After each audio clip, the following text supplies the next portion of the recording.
नमस्कार, स्वागत है आप सभी का अश्वत्था ट्री की इस खास सीरीज में, जहां हम बात करते हैं उन सभी किताबों पर जो आपके बच्चों के ज्ञान को बढ़ाने के साथ साथ उनकी आदतों में भी सुधार करने के लिए लिखी गई है।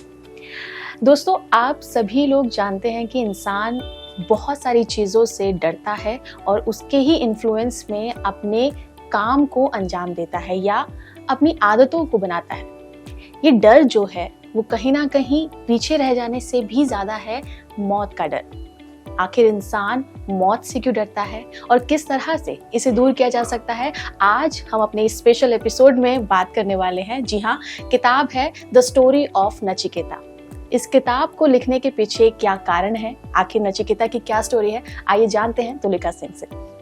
मैम, ये किताब जो आपने नचिकेता पर लिखी है, आखिर ये नचिकेता है कौन और इस किताब को लिखने का आपका मन क्यों किया?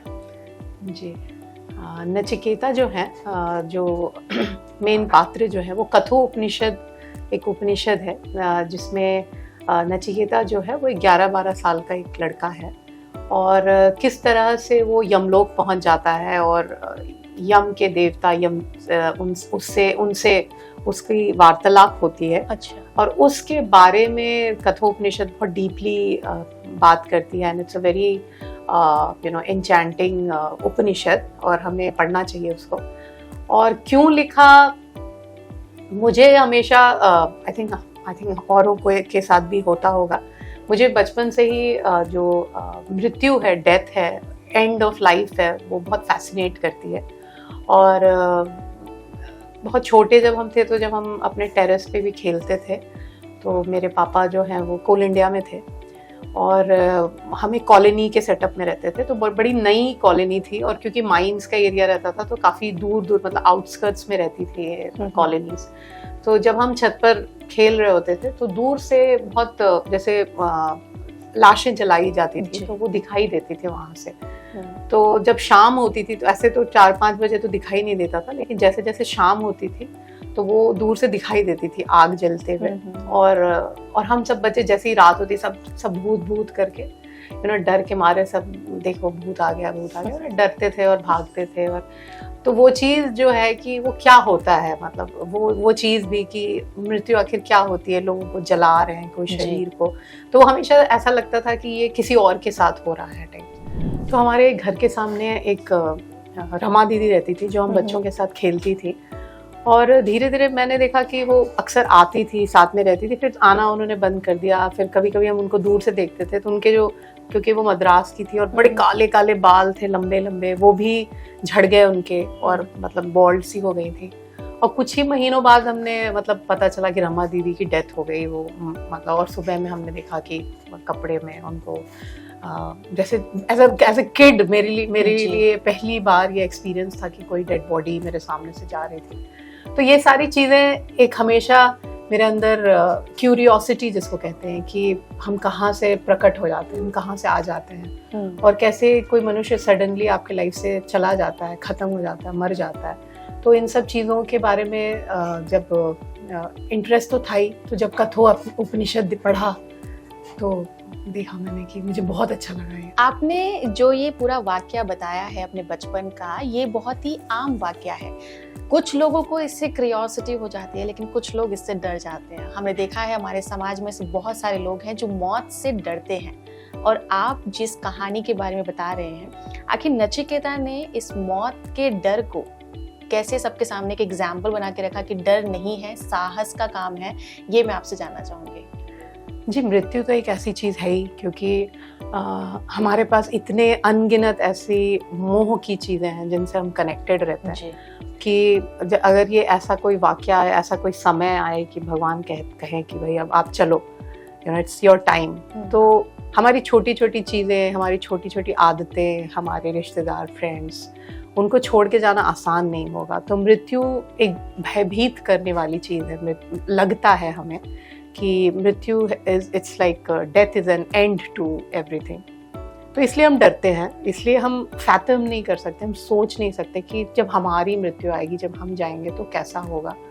तो ये पूरा वाक्य जो है, जो जब हम नचिकेता की कथा पढ़ते हैं तो नचिकेता जब यमलोक जाता है तो यमलोक इतना सुंदर है इसलिए मैंने पर्टिकुलरली यमलोक को डिस्क्राइब किया है उसमें, क्योंकि हम अगर सोचेंगे कि मर जाएंगे तो पता नहीं क्या होगा, भूत बन जाएंगे, कुछ डार्कनेस वाली चीज होगी, यमराज को भी इतना भयावह दिखाया है। पर जबकि जब नचिकेता से बातें करने के लिए जब यमराज आते हैं तो वो बहुत ही अच्छे हैं, बहुत दयालु है। नचिकेता को अपने पैरों पे अपनी गोद में बिठाकर वो उससे प्रश्न करते हैं, उसको दुलार करते हैं, उसको गिफ्ट्स देते हैं।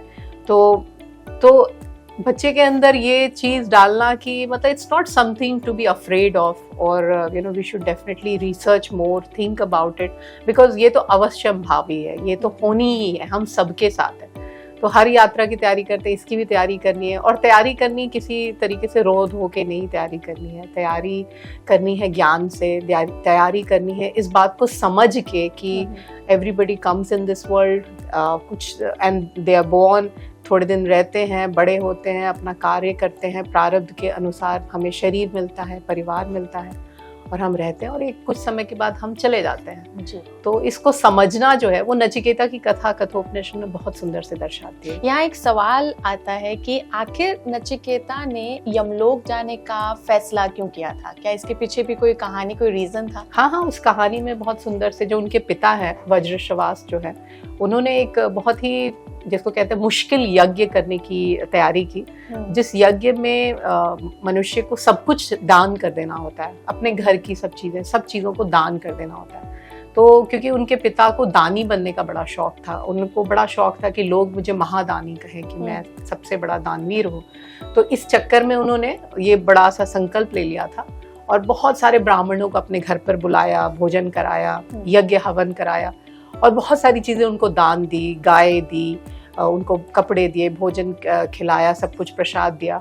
और जो छोटा नचिकेता है वो कोने में खड़े होकर देख रहा है कि मेरे पिताजी दान तो कर रहे हैं, लेकिन घर की जितनी पुरानी चीजें हैं वो सब दान कर रहे हैं, और जितनी भी दूध ना देने वाली गाय हैं, जो बूढ़ी हो चुकी है, जो किसी के काम की नहीं, जो हमारे काम की भी नहीं, हम उनको दे रहे हैं। तो छोटे नचिकेता को ये सवाल जो है अपने पिता का, ये डबल फेस्ड जो हम सब हैं, अगर दान करने का समय आए दीपिका, तो हम भी सोचते कि कौन सी पुरानी चीज है, या अगर नहीं भी है तो कौन सी मुझे नहीं पसंद है। जी। और मैंने ये आदत अपनी सुधारने की कोशिश की।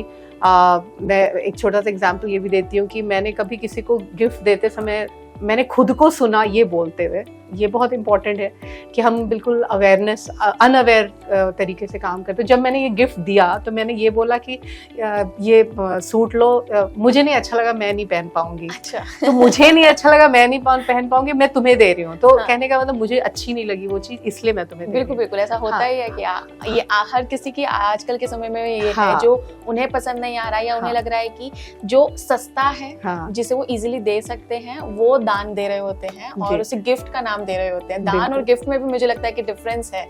तो बिल्कुल अभी एक छोटा सा जोक भी था कि कोई जो घर की मालकिन है वो बाजार गई हैं और दुकानदार से कहती है कि भैया कोई सस्ती सी साड़ी दे देना, घर की मेड को देना है। और मेड है जो वो गई है जब मार्केट के, तो भैया बड़ी महंगी, कोई अच्छी महंगी साड़ी दिखाना, मेरी मेम साहब को देनी है। तो ये एटीट्यूड की बात है कि किसका दिल बड़ा है।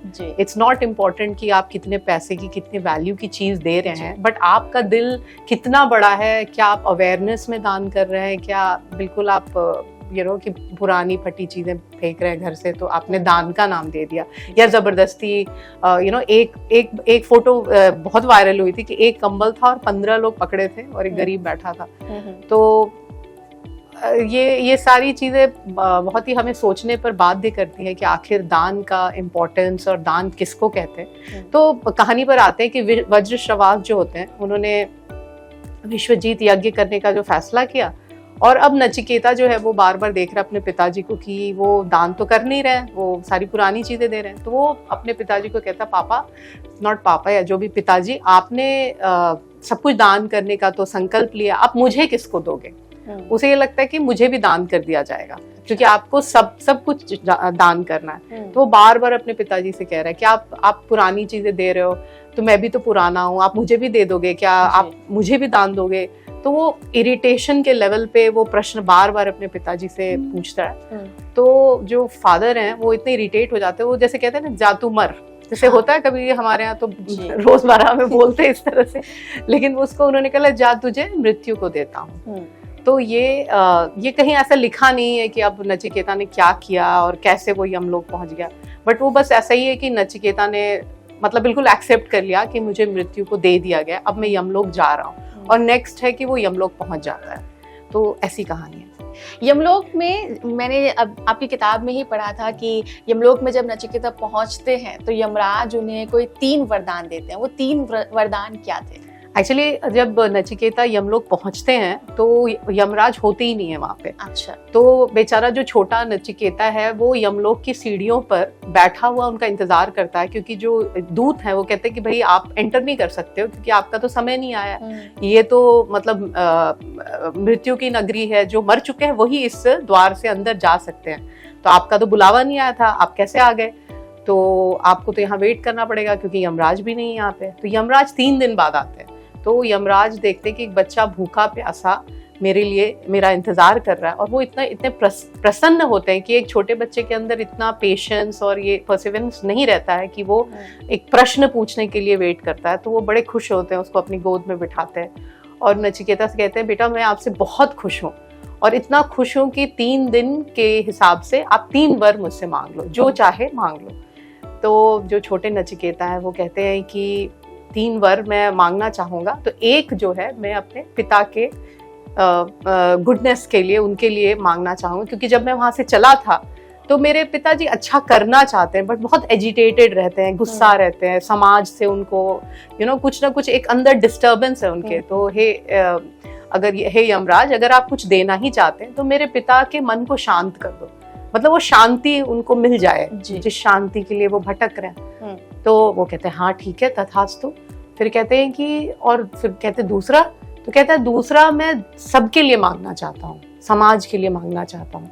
तो कहते हैं वो कौन सा वर? तो कहते हैं कि मैंने बहुत सुना है कि स्वर्गलोक के लिए लोग दान करते हैं, पुण्य करते हैं, पूजा पाठ करते हैं, लोग स्वर्गलोक जाना चाहते हैं। तो हे यमराज, स्वर्गलोक कैसे जाया जाता है, क्या करें कि लोग स्वर्गलोक जा सकते हैं? तो what are the ways how we can reach स्वर्गलोक? और तीसरा वो पूछते हैं कि वो जो बहुत ही इंपॉर्टेंट प्रश्न है, और वो पूछते हैं कि मृत्यु के बाद क्या होता है, मृत्यु का क्या सच है, व्हाट हैपेंस आफ्टर डेथ।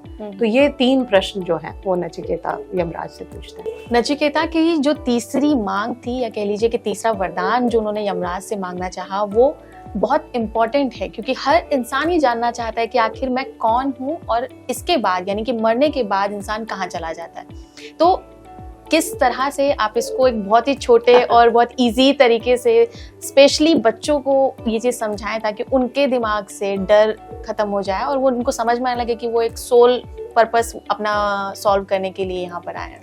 तो इजी वे में ही इस पुस्तक में मैंने बताया। और हम अगर इस तरह से अगर हम इट्स ये जो प्रश्न है जी, इसको जब नचिकेता यमराज से पूछते हैं तो यमराज कहते मैं नहीं बता सकता इस प्रश्न का उत्तर की मृत्यु के बाद क्या होता है। It's an ancient secret, it's eternal secret, और इस सीक्रेट को बताया नहीं जा सकता है।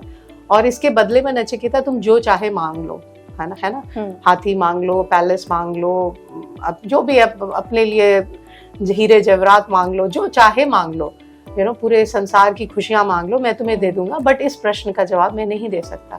तो नचिकेता कहते अभी तो आपने थोड़ी देर पहले ही बताया कि ये सब एफिमेरल है, टेम्पररी है, खत्म हो जाती हैं, तो मुझे ऐसी चीजें नहीं चाहिए, मुझे अपने प्रश्न का जवाब चाहिए कि मृत्यु के बाद क्या होता है।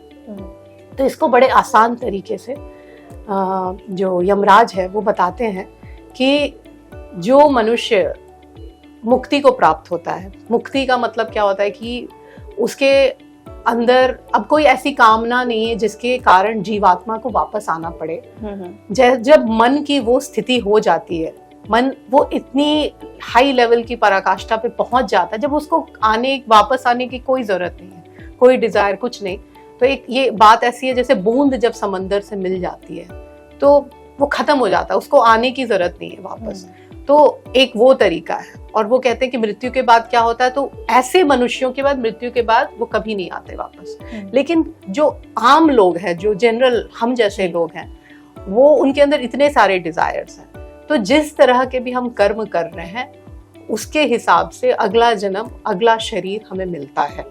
ठीक है, तो हम उस तरह की योनियों में पैदा होते हैं, उस तरह से गर्भ में पैदा होते हैं, जैसी हमारी वासनाएं, जैसी हमारे विकार, जैसे हमारी कामनाएं, उसके हिसाब से हम फिर पैदा होते हैं। तो ऐसा शॉर्ट में उन्होंने हमें बताया। तो अगर हमें कम शब्दों में नचिकेता की स्टोरी से बच्चों को सीख देनी हो तो वो खास सीख क्या होंगी?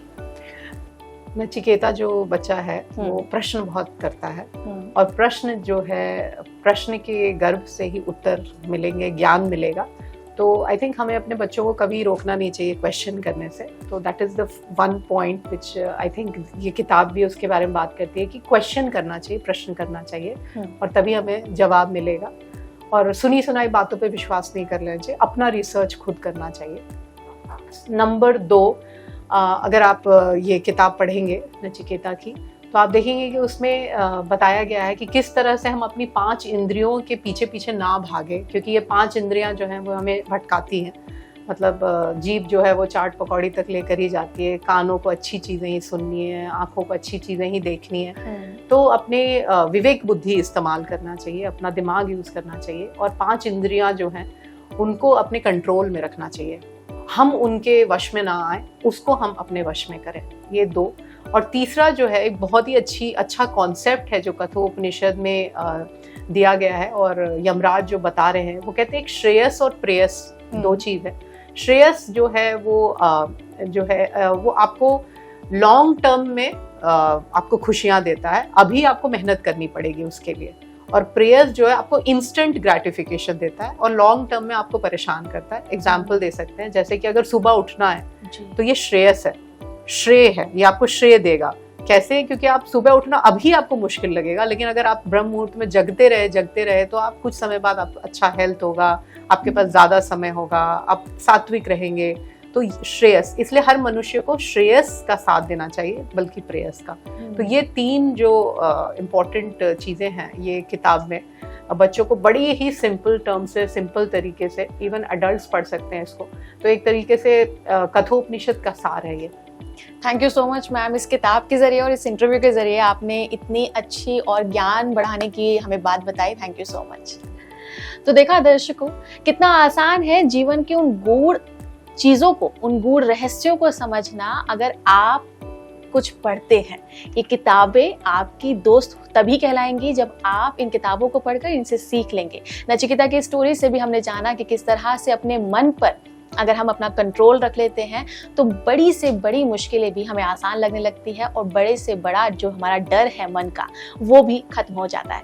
अभी के लिए फिलहाल इस एपिसोड में इतना ही। बने रहिए क्लिक इंडिया पर। नमस्कार।